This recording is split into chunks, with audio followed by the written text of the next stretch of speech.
Twisting in the whirlwind, the Ukrainian president, who in the recent past emerged as the face of his country's resistance against Russia's war, has been left in the cold as the US Kiev's main backer has reached out to the Kremlin to bring the war to an end.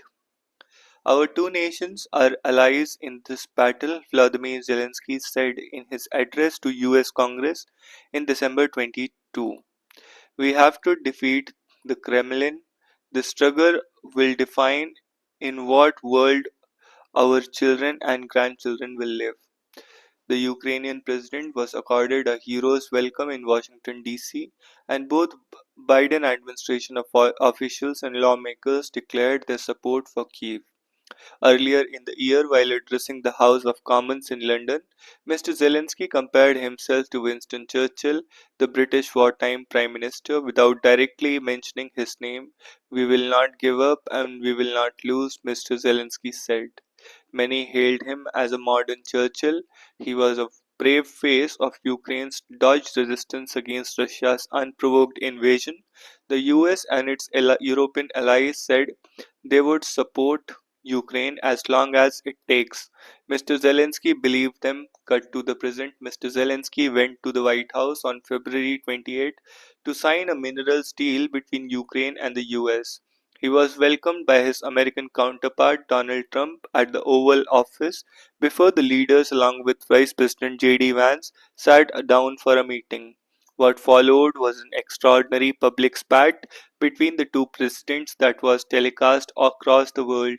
You right now are not in a very good position. You are not winning this. You don't have the cards right now, Mr. Trump told the president. It was a remarkable turnaround of events for both Ukraine and its leader. How did it happen? Born to Jewish parents in 1978, Vladimir Zelensky grew up as a native Russian speaker in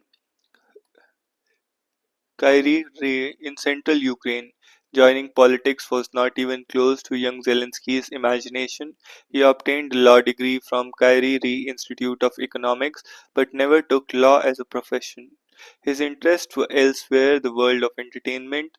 Mr. Trump recently called Mr. Zelensky a moderately successful comedian, but Zelensky was actually quite successful as an actor and a comedian. In 1997, at age 19, he won popularity as his team appeared in the finals of KVN, Club of Funny and Inventive People, a comedy show that was broadcast across former Soviet republics.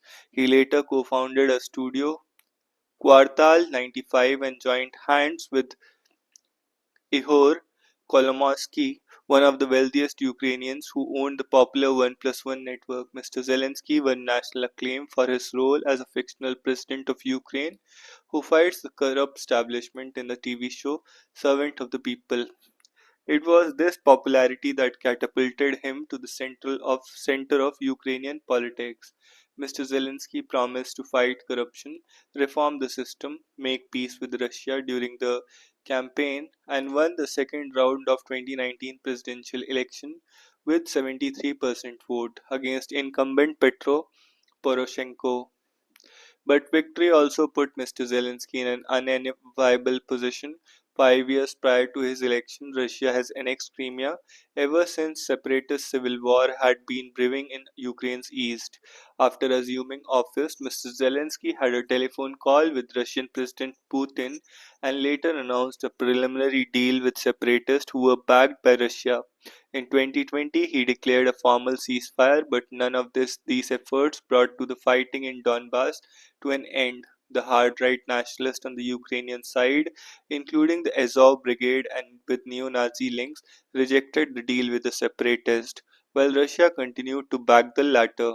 In September 2020, in the midst of crisis in Donbass, Mr. Zelensky unveiled a new national security strategy called Russia and Aggressor and identified NATO membership as Ukraine's key defense and foreign policy objective. Within 2 years, Mr. Putin would annex the Donbas Oblast, Donetsk and Luhansk, and launch his invasion of Ukraine. Mr. Putin may have wanted to wrap up his special military operations within days, but Ukrainian resistance denied a quick victory to the Russians. Mr. Zelensky, who refused to leave the country, took shelter in a bunker in early days of war. The then Israeli Prime Minister Naftali Bennett later called a conversation he had with Mr. Putin about Mr. Zelensky's fate.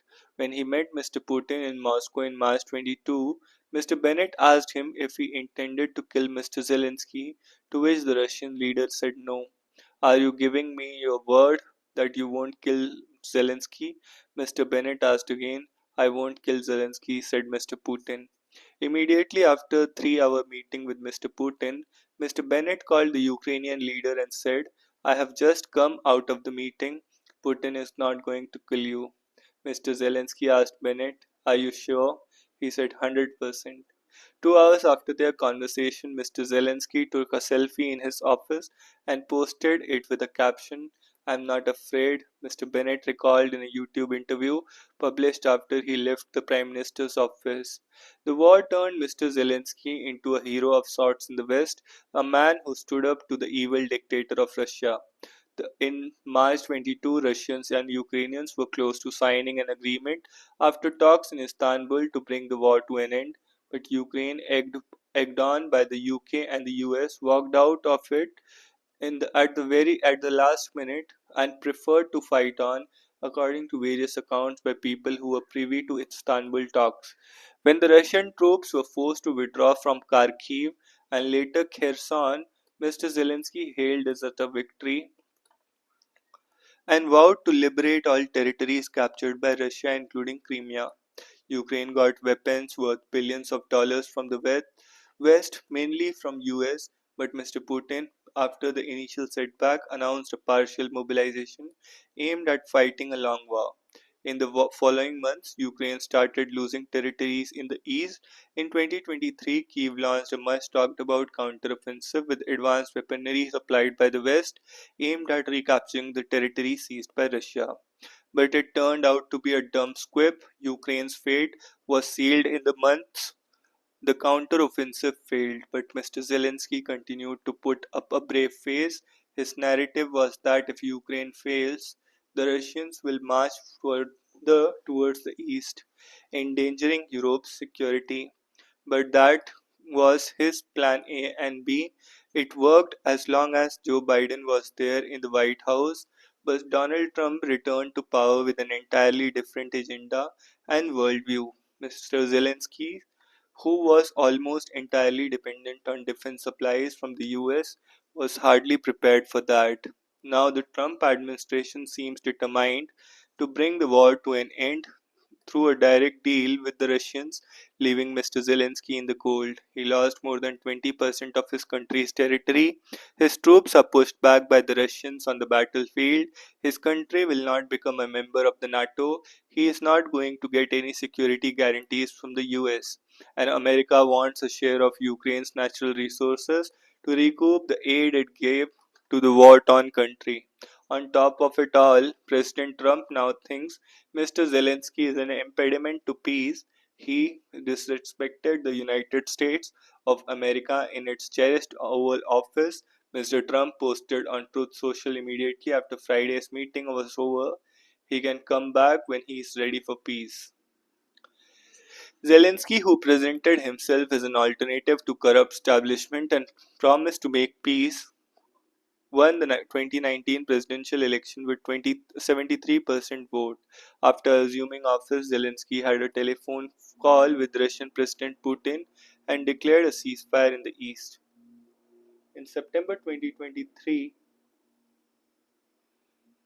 in September 2020, Zelensky unveiled a national security strategy called Russia an Aggressor and identify NATO membership as Ukraine's key defense and foreign policy objective. Within 2 years, Russia invaded Ukraine. Outsider within, the four-time MP for Tirunelveli had landed in back-to-back controversies after his comments on Kerala's industrial growth and Congress leadership.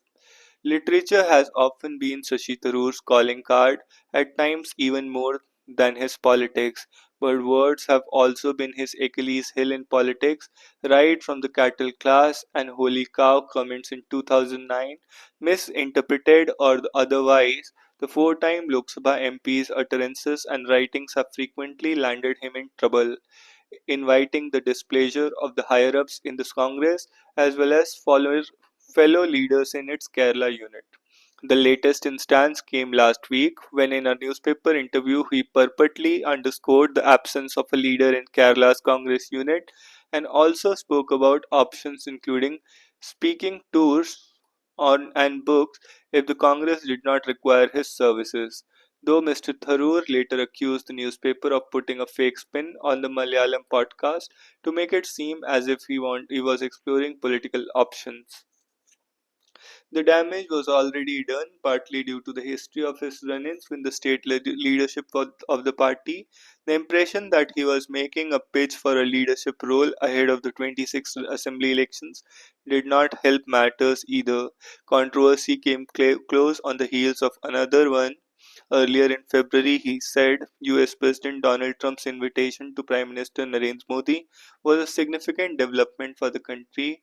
The next day, in an article, he praised the transformation of Kerala's industrial ecosystem driven by staggering growth in the startup sector. He also praised the Left Democratic Front government Year of Enterprises initiative, the state's success in establishing close to 3 lakh MSMEs since 2022, as well as its topping of the Ease of Doing Business ranking.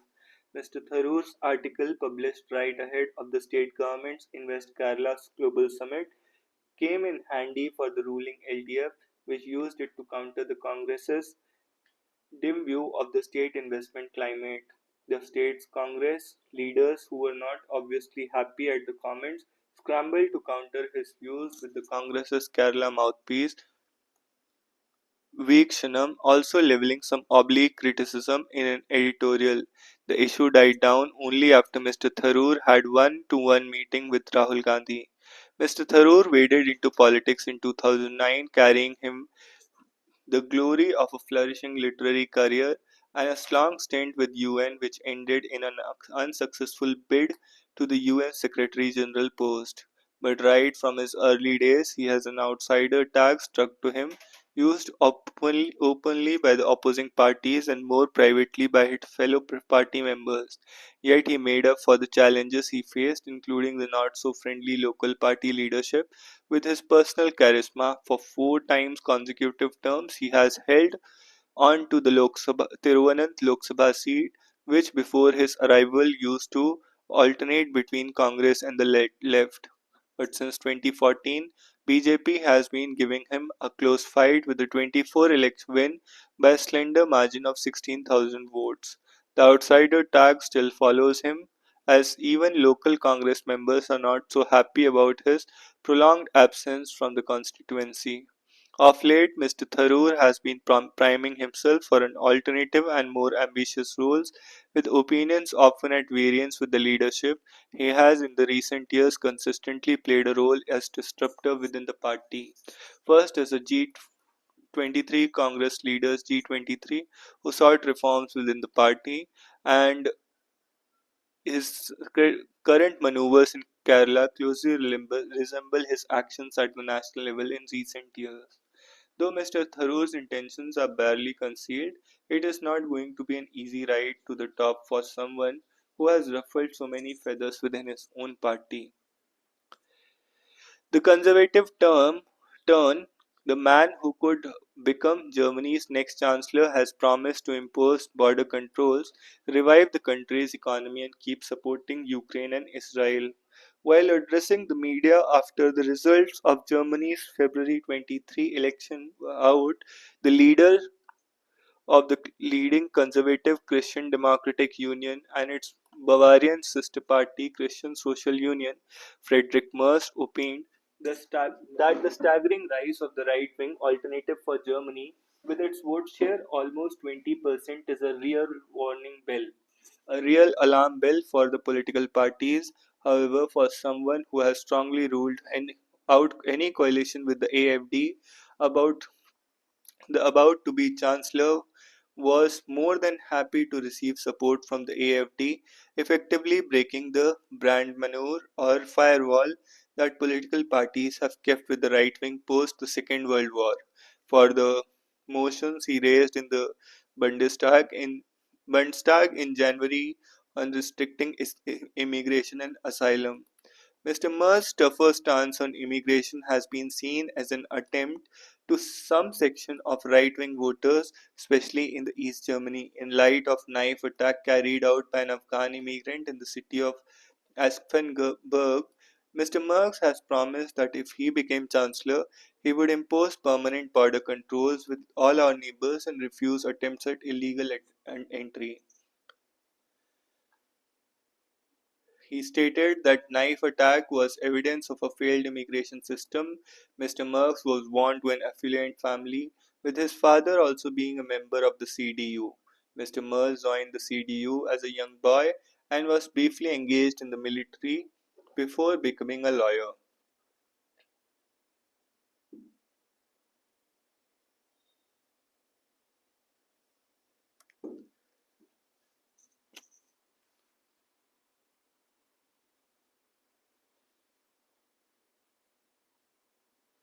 Keen to make his entry in politics, he was elected to be a member of the CDU's wing in the European Parliament in 1989.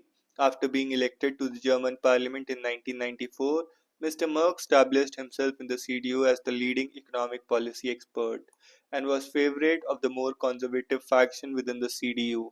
However, after the rise to power of the CDU stalwart Angela Merkel, Mr. Merz resigned from politics in 2009 and went back to practicing corporate law full time in the interim before his return of the CDU in 2018. Mr. Merz serves on the board of many multinational corporations and trusts, always staunchly pro business. Mr. Merz was until recently a strong supporter of the US and transatlantic trade. Under President Donald Trump, however, Mr. Merz has stated that the US seems indifferent to the Europe's fate and that the continent needs to build its own defenses without relying on the US. Before his exit from politics in 2009, Mr. Merz was considered an up and coming leader of the CDU and even became the parliament leader of the party in 2000. However, his rise to the very top was blocked by an increasing dominance of Miss Merkel, who was the chairwoman of the CDU at the time.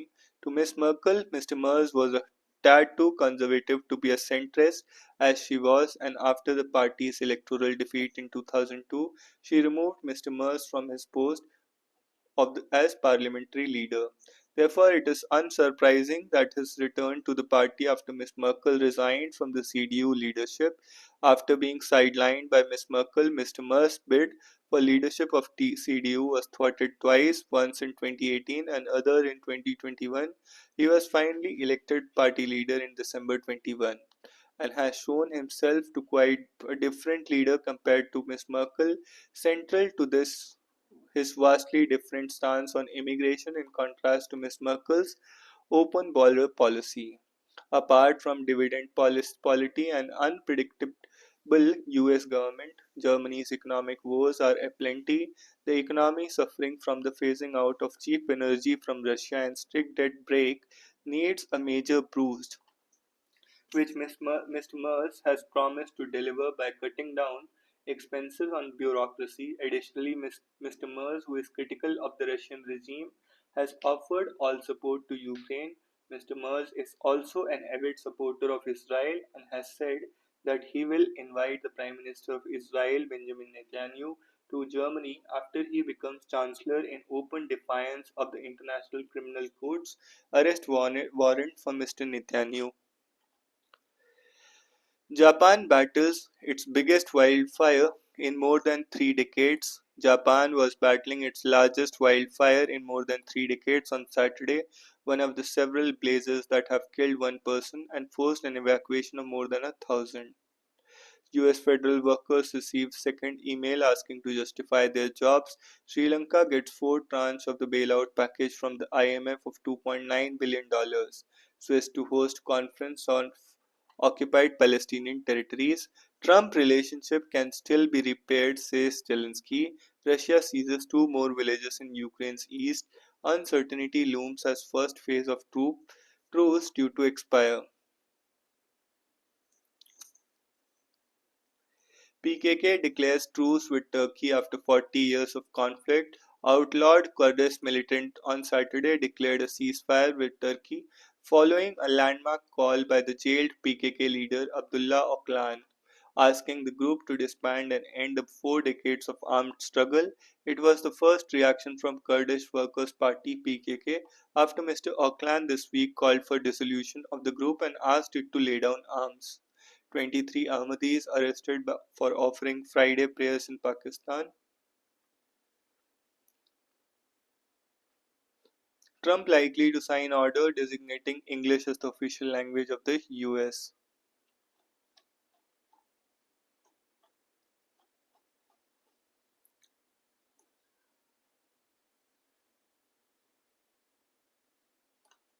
Four workers killed in Uttarakhand avalanche, four still trapped as search continues amid heavy snowfall. At least 8 of the rescue workers have suffered critical injuries. With snow making the roads impassable to vehicles, Army and Indian helicopters are being used for the rescue. IAF plans to airlift the drone-based intelligent buried objection detection system to Mana on Sunday, while the Army plans to employ ground-penetrating radar technology to trace these containers inside. The five missing workers are believed to be staying. Army sniffer dogs have been deployed to search for the workers. According to the Uttarakhand government, there were 57 workers employed at the BRO site, which is being dubbed as the last village before the Chinese border. Two workers have gone on leave, but the rest are believed to have been sleeping in the 8 containers at the site when the avalanche crashed down on Friday. Four located in Telangana tunnel, Hope Slim, Minister. The rescue operations to pull out 8 persons trapped saw a breakthrough on Saturday when the location of four of them, likely identified. In my view, the whereabouts of 4 persons have been located through the radar. He expressed hope that they would be extricated by Sunday evening. Asked about conditions of the four, the minister recalled that he has said, first day itself, the chances of survival of the trapped persons are remote.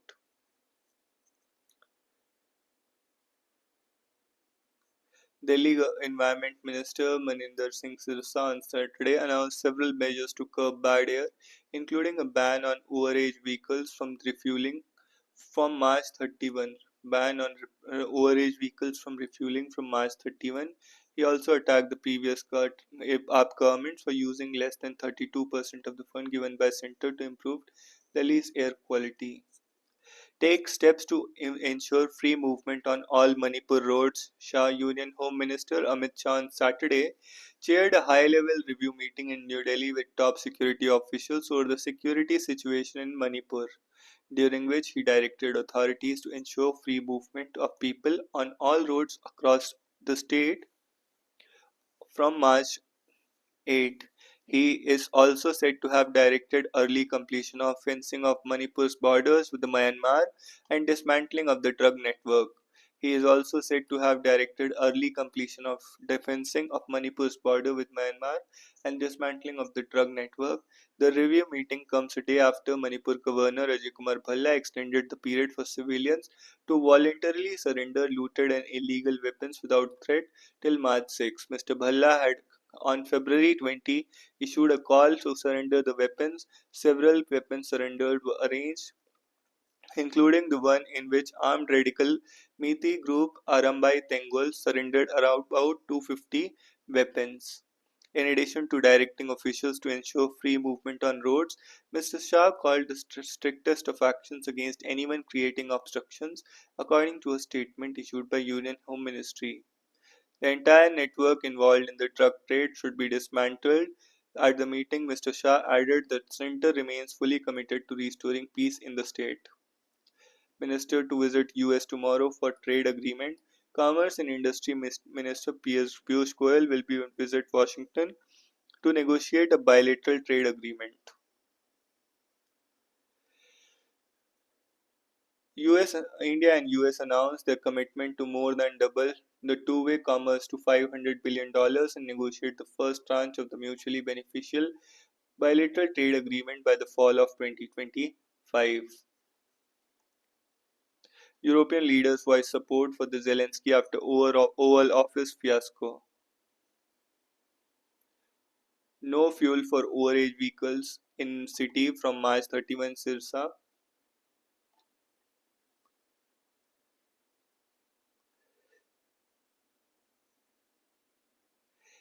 Indigenous faith believers take out rally for anti-conversion law. Amid a fortnight after Christians in Arunachal Pradesh staged a hunger strike opposing the state government's move to enforce an anti-conversion act of 1978, the state's indigenous faith believers took out a rally on Saturday demanding early implementation of the law.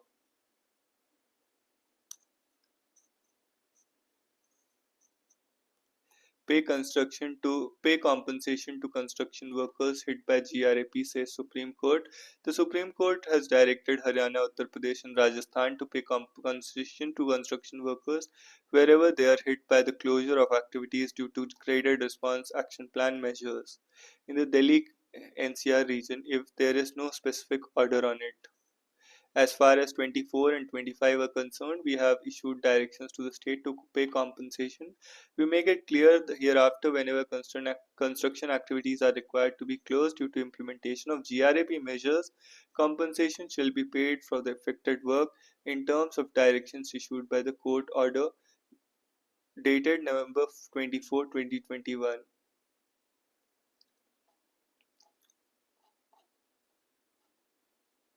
Hope and despair at the home of PRO workers trapped in an avalanche.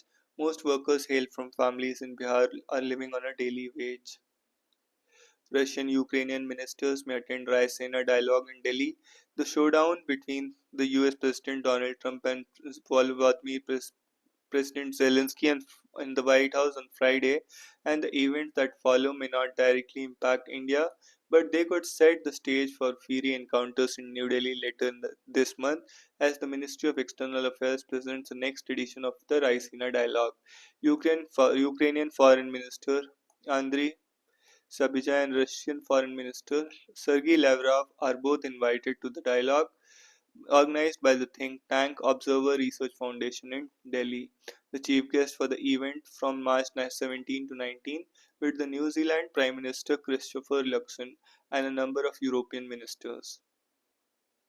At the moment, Ukraine has a very few options, said Happyman Jacob, founder and director of the Delhi-based Council for Strategic and Defense Research.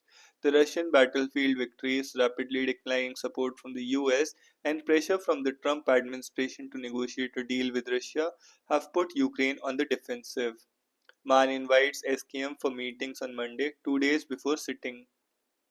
Use of ballot paper not in panels ambit law ministry. Bengal minister's vehicle attacked on campus. He blames SFI for violence. Mob attacks police in Kalikapur. Accused in weapon case escapes. People's government to run J&K affairs now, not a shadow cabinet, says CM Omar. UGC's new draft rules seek to redefine discrimination. Regulations define caste-based discrimination as bias only against members of scheduled communities. They propose to form equity committee impose punishments for false complaints. Migration for jobs in developed countries will turn short term. Maruti holds fort in February Alto sales. Tata Hyundai skid. Pandey takes charge as SEBI chairman. Gene therapy for maple syrup urine disease shows promise. ICMR report links high levels of selenium in wheat to hair loss. Studies identify sources of PM 2.5 in North India. A study published in the Nature Communications has investigated the sources and health impacts of the PM 2.5 in North India, particularly in the Indo-Gangetic Plain. The study has examined PM 2.5 composition and oxidative potential, a key indicator of its health risk, using samples from 5 states, urban and roadside locations in Delhi, rural and industrial peripheries, and a suburban site in Kanpur addressing local inefficient combustion processes can effectively mitigate particularly matter health exposure in North India. The study found that although uniformly high particulate matter concentrations were recorded across the entire region, the local emission sources and atmospheric processes dominate particulate matter pollution. In Delhi, PM 2.5 is dominated by ammonium chloride or organic aerosols from vehicular emissions, residential heating, fossil fuel oxidation, says Dr. Sachidanand Tripathi, professor of Department of Civil Engineering, IIT Kanpur. Outside Delhi, ammonium sulfate, ammonium nitrate, biomass burning derived organic aerosols are more prominent. The study highlights PM 2.5 oxidative potential is primarily influenced by organic aerosols from incomplete combustion of biomass and fossil fuels, particularly from traffic and residential sources.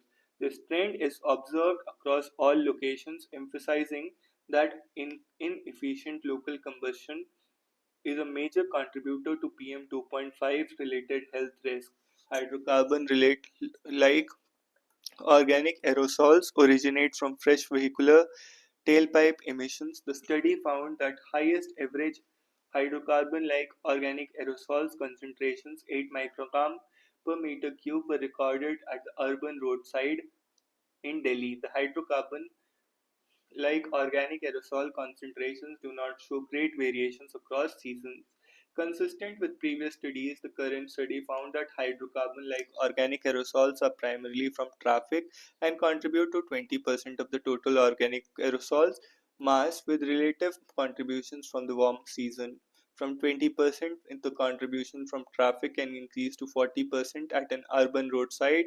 In all, hydrocarbon like organic aerosols constitute 50% of the total fossil organic aerosols. Cow dung combustion during winter for heating and cooking contributes to cold season primary organic aerosols. The cold season primary organic aerosols are highly elevated during the night and exhibit spatially homogeneous concentration. Also, the concentration of cold season primary organic aerosol during cold weather is up to 10 times higher than during warmer weather. This is because increased residential heating or cooking emissions and shallower boundary layer conditions.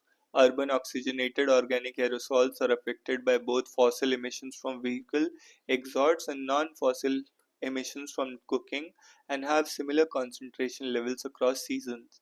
While hydrocarbon-like organic aerosols and urban oxygenated organic aerosols are especially important inside Delhi, cold season oxygenated organic aerosol forms outside Delhi, the authors wrote. Right. Comparative analysis show that oxidative potential of 2.5 in Indian cities is among the highest globally and exceeding levels in Chinese and European cities up by 5 times. Study provides crucial insights for policymakers to design effective air quality control strategies focused on reducing primary emissions from complete combustion. So that's all for today. See you in the next one.